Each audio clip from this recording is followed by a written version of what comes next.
Post hoc ergo propter hoc, or faulty causality, is claiming that because one event followed another, it was also caused by it. Hey! Oh, hey! How are you? I don't want to be here. Sucks. Did you hear about the new iPhone that came out? Oh, yeah. iPhone 11? You want to see it? Wait, you got it? Yes! That's so cool. I know. Whoa, and it's so huge, too. I know. This is even fit in my back pocket. But you know what sucks? My phone broke this weekend. I think Apple's doing this purposely to, make me buy a new iPhone or something. But I've seen you drop it a lot of times. You shouldn't blame the companies. It's totally Apple's fault. Whatever. In the example, person A blames their phone breaking to the company because they released a newer model right before the phone broke. Although there is a chronological order, there isn't an actual cause and effect relationship here. Rather, the phone probably broke because of other factors and causes, such as dropping the phone. A speaker can use faulty causality as an advantage to manipulate the audience by the way they present events. The chronology makes the audience feel as there is a logical connection and flow, when in reality, the event may have happened because of other possible causes. Non sequitur.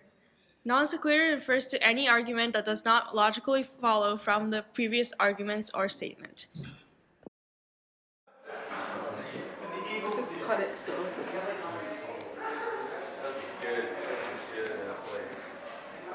Well, did you know there was a car crash near here? What? That means you get into a car crash anytime soon. No, we won't. Do you know the chances of getting in a car crash is 1 in a million? Well, that's true, but... What? There was a kidnapping nearby? What? Yes, a 17-year-old girl got kidnapped. Oh my, that person is the same age as me. I could get kidnapped anytime soon. Are you serious? That's probably never going to happen. What? It can't do. No. In this example, person A is always assuming that some things are going to happen after the newscaster explains different news other than the weather. Although the news such as car crashes or kidnapping may inform a warning for all people who are watching it, it does not necessarily mean that it is always going to happen.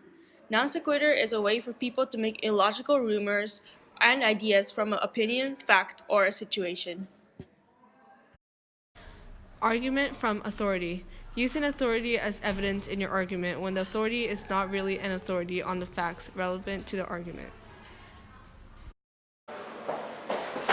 Hey, wait up!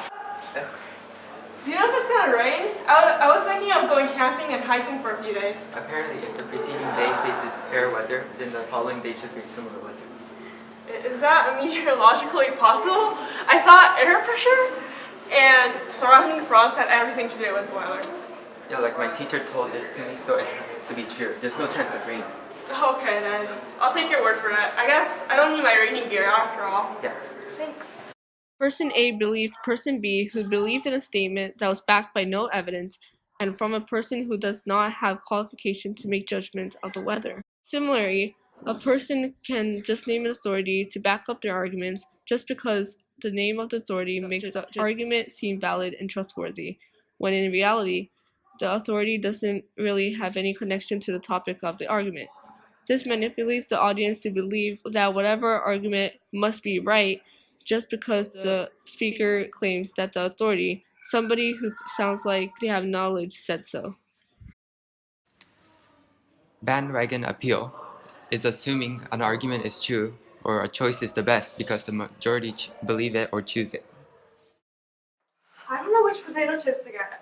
Which one do you think is better? Well, I think you should get that one because it says Riegi #1, the best-selling one.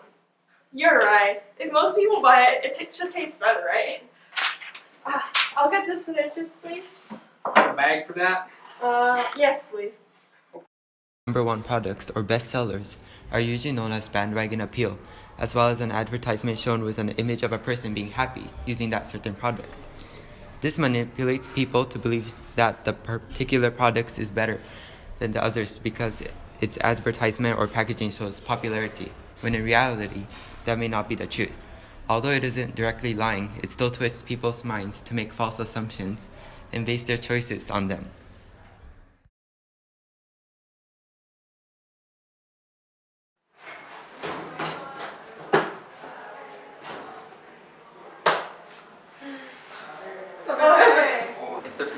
Their faces. Look it up. Preceding dates. Hey.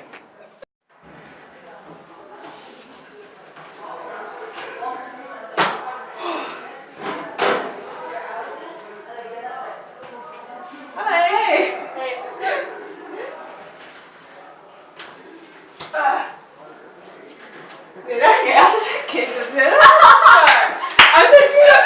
Faces, hair, weather. I guess I don't need my rain gear then. Thanks. Yep. Bye.